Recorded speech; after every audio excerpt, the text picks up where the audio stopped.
Hey Crocrastinators, welcome back, or welcome if this is your first time here. I'm Maggie and this is Maggie May Crochet. In this video today I am going to do another weekly check-in. It is summer break and I am just crocheting up a storm, and I wanted to share with you some of the really cool patterns that I found this week.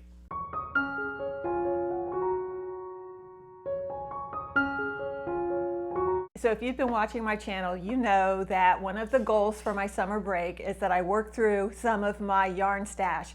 I'm happy to say that all of the makes that I did this week were made with yarn that I already had on hand. I did not have to buy any yarn. So I'm going to start first with a request from one of my viewers who asked me to make a pair of baby booties. I've put out a couple of videos on baby blankets, but I've not put a tutorial out for some baby booties. So I finally did that, and let me show you what I came up with. First of all, I'm going to show you the pair that I made that goes with the yellow bordered blanket that I just made for my friend that I'm about to send her package out. I still haven't done that, and I want to show you these booties that I made with the same yarn that the blanket is made with. This is Loops and Threads Skinny Chenille. These are super soft and plush.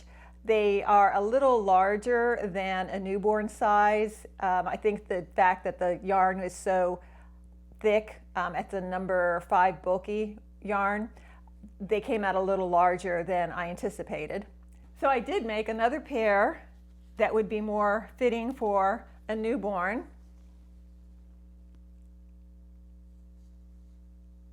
These are made with Bernat Softy Baby. It's a number 3 yarn, and they are, I think, going to be just the perfect size for a newborn. So I'm going to package both of these booties up and hopefully get that box in the mail this week. So I'll go ahead and link those videos in the description box below. I did get a couple of people mention to me that they're expecting grandbabies, so I hope that you'll get to make these for them. And I hope you enjoy the pattern. If you have any questions, just drop me a message below the video and I'll be happy to answer them for you. All right, so the next project that I made is something that I did use yarn that I had on hand. Unfortunately, it's not a very big thing, so it didn't make too much of a dent in my yarn stash, but it's adorable all the same. It is this little toad. This is a pattern by Kylie at Complicated Knots. I absolutely love her channel. She has a channel on YouTube here, and she also has a shop on Etsy.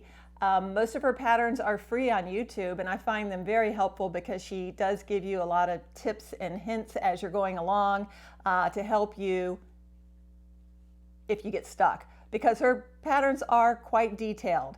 This one wasn't too bad. I have one I'm going to share with you next that, that was a challenge. I think the last thing I made of hers was the Bearded Dragon, and I said that was the most complicated pattern that I've made to date. Not so anymore. I finished one just this morning, in fact. I wanted to get it done before the video so I could share it with you. I guess I'll show you that one next.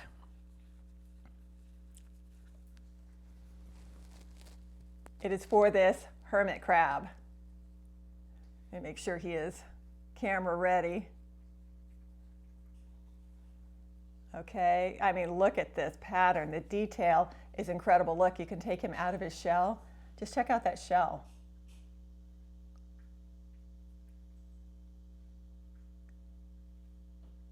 Now, this was a little bit more difficult, I think, for me to do because I used 100% cotton yarn. She recommends using an acrylic yarn, and I think that that would probably make it a little easier on your hands because the acrylic yarn is a little stretchier than this cotton that I'm using. I love this cotton, Hobby Lobby's brand. But again, my goal this week was to use yarn that I already had. So I wanted the shell to be variegated or multicolored, and so to find a yarn that I had that was multicolored and that I would have a matching yarn to make up my body of my Hermit Crab in, this is what I wound up going with. It was not too terrible. I mean, my hands really did hurt. I'd have to take a break now and again, but I think it was just well worth it. This pattern is, I think, stunning. I mean, I'm a sucker for, you know, quirky little animal patterns, as you might have noticed, and I think this is one of the best. Whoopsie. So I might end up, since this isn't going to be a play thing, I might end up sticking his body, just kind of tacking him in there so that he stays inside his shell real nicely. But so neat. I mean, the detail in these patterns is just incredible. I mean, down to his little thumb and making his pinchers. There's a lot of tiny little stitches. We go all the way down to a magic ring, or we're crocheting in the round with 4 stitches, which that is very difficult. And we're doing front post, back loop crochets. But honestly, those extra little touches are what give the dimension to these patterns. I mean, that his little claws curve just the way they do, like a real hermit crab. It's just, she's incredible. If you have not yet checked out her channel, you really have to do it. And don't be afraid to try something complicated like this. I am relatively new to the amigurumi scene, and I'm able to do this stuff. It is tough. Sometimes I have to set things aside. If I've been doing it for too long, I just have to stop and take a break so that I can think clearly, because, you know, after you're sitting for so long, sometimes things just don't make sense. But she does a really good job of talking you through it, and I'm just tickled with her channel and absolutely love it. All right, so if you didn't see the last video and did not get to see the bearded dragon, I really would love you to check that out, because wow, it turned out wonderful. Okay, so my next stash busting project I thought was going to use up more yarn than it actually did. I still have some left over. I don't think enough to create another one of these, but this is kind of my showstopper here. You guys ready for this guy? I've had my arm on it as a pillow, if that doesn't give you a hint on how big he is. Look at this. Is this guy not the best? I mean, come on. Too darn cute, right? So this is the Jumbo Frog pattern. It is a pattern by Jar Full of Knots. I bought the pattern on Etsy. I think it was $6 and change. But man, oh man, is this just the neatest thing. I don't have, I think, enough to complete a second one of this. This is Bernat blanket, baby blanket, Bernat baby blanket, and it is the color leafy greens, which I just really love. So I do have a little bit of it left. And oh, you know what? When I was checking out her channel, or sorry, her Etsy page, she does have a pattern for a mini frog. So I might try that. Maybe I'll have enough yarn to do that. Now, her frog actually is even bigger than this guy. I know that because the pattern calls for a size 55 millimeter safety eye. I ordered 55 millimeter off of Amazon, and they were way too big. So the baby blanket yarn is a smaller yarn than what she used, and gosh, what was it that she used? Parfait Chunky XL, I think, is what she calls for in her pattern. I mean, you can use, of course, any yarn. You're just going to end up with a smaller plushie. This guy used a 7 millimeter hook. I think her pattern calls for a 9 with the Parfait XL. But I love him. Oh, back to the eyes. Sorry, I'm all over. 55 millimeter was too large, so I wound up ordering 50, 45, and 40. And I ended up using the 40 millimeter. And I sent the others back to Amazon because I was not going to be using those other giant eyes anytime soon. I don't think. I never know. I get on Amazon, I get on Etsy, or I get on YouTube, and before you know it, I'm distracted from the project I'm working on and starting something new. But they were kind of expensive. I think 4 pair were $10. So I ordered, what, 4 packs altogether. I returned 3. So that was $40 just for safety eyes. So yeah, I returned the ones that I didn't use. But anyway, he's amazing. I love it. I'm thinking about doing one I have a yellow, I think, is it called Sunshine? And I think that he would make a really neat looking Pac-Man frog. You guys noticing a trend here on some of the things that I'm making? If you don't already know, I'm a huge animal lover. I have many reptiles. I have no amphibians yet. I said yet. I'll have news to share with you next week. I'm actually expecting a new family member. It's not an amphibian.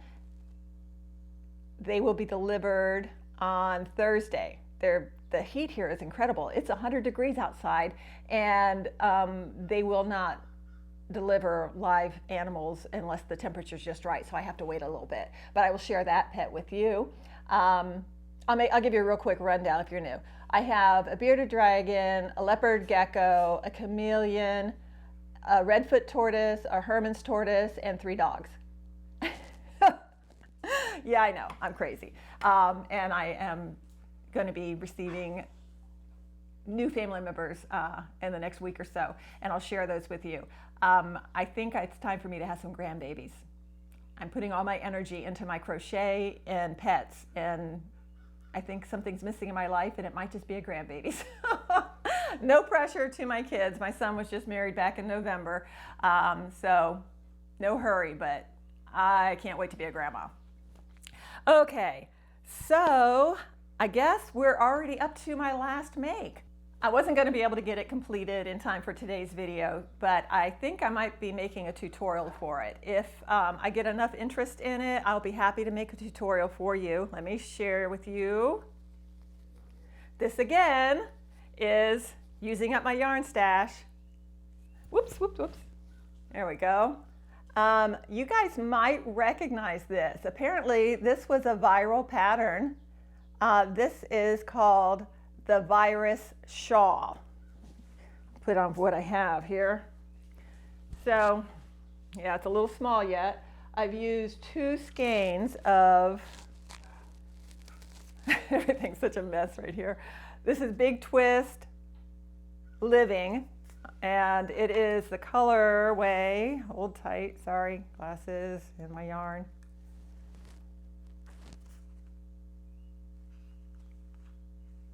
Come on, color, color, color, where's it at? Spirit.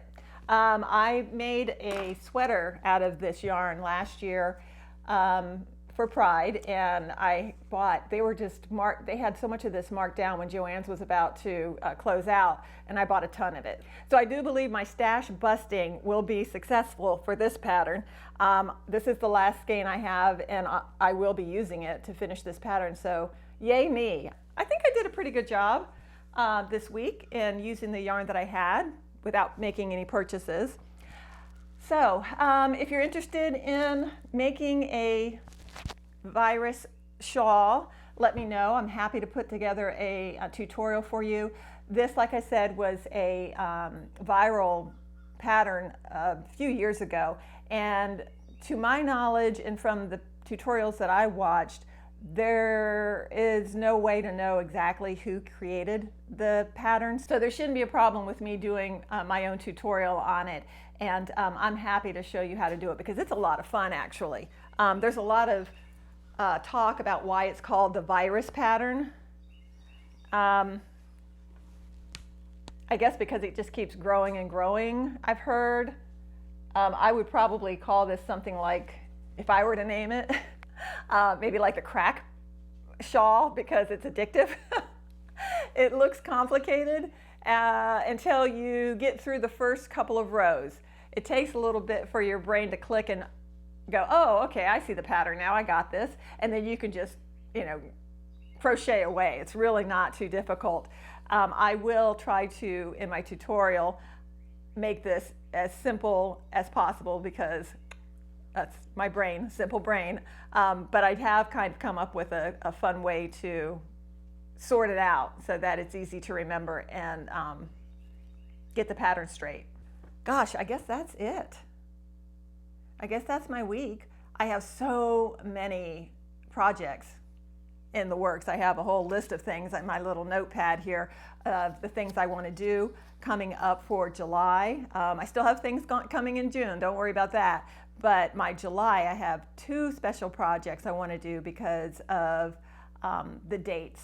I'll just give you that hint. It has something to do with not holidays, but occasions that happen in July. So I do have 2 projects that I'm excited about putting together.